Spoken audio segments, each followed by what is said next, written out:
I wrote this post 5 years ago on the 25th of December 2016.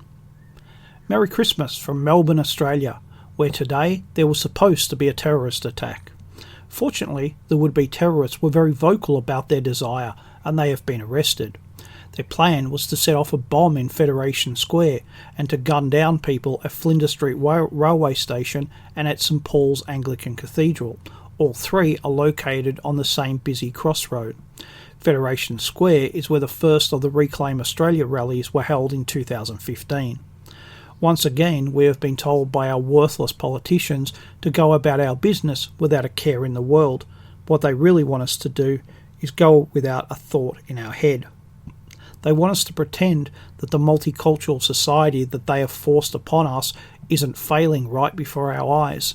These latest bring the total to 80 that are currently in Victorian prisons on terrorism-related charges. Yes, they are all Muslims.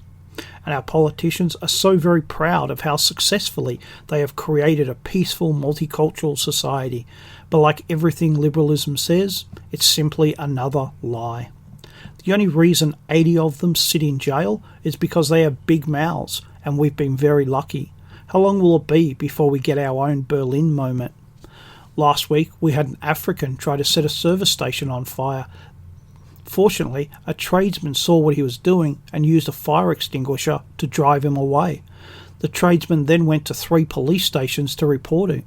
At the first 2, he was told they didn't have the staff to deal with it, and at the third, he was told that they had better things to do with their time.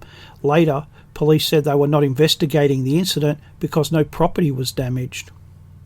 While not in Melbourne, the Australian Christian lobby had a van filled with gas cylinders driven into their building in Canberra. Fortunately, it was at night, and while the building suffered damage, no one except the man who set the gas cylinders on fire was injured.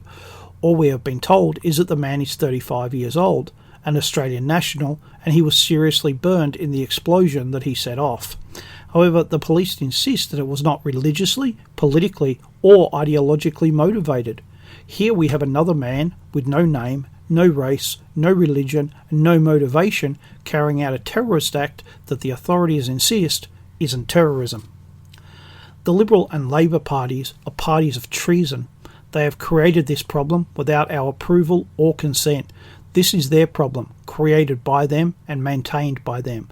They insist that all they want is for everyone to live in peace, because all of human history is a seemingly endless list of people being unable to live in peace.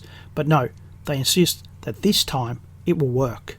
They have not done any of this for our benefit. They have not done any of this for our nation's benefit. They have done it for their own ideological belief. They did it because they believe in liberalism. They are traitors, and the sooner we get rid of them, the safer we will be.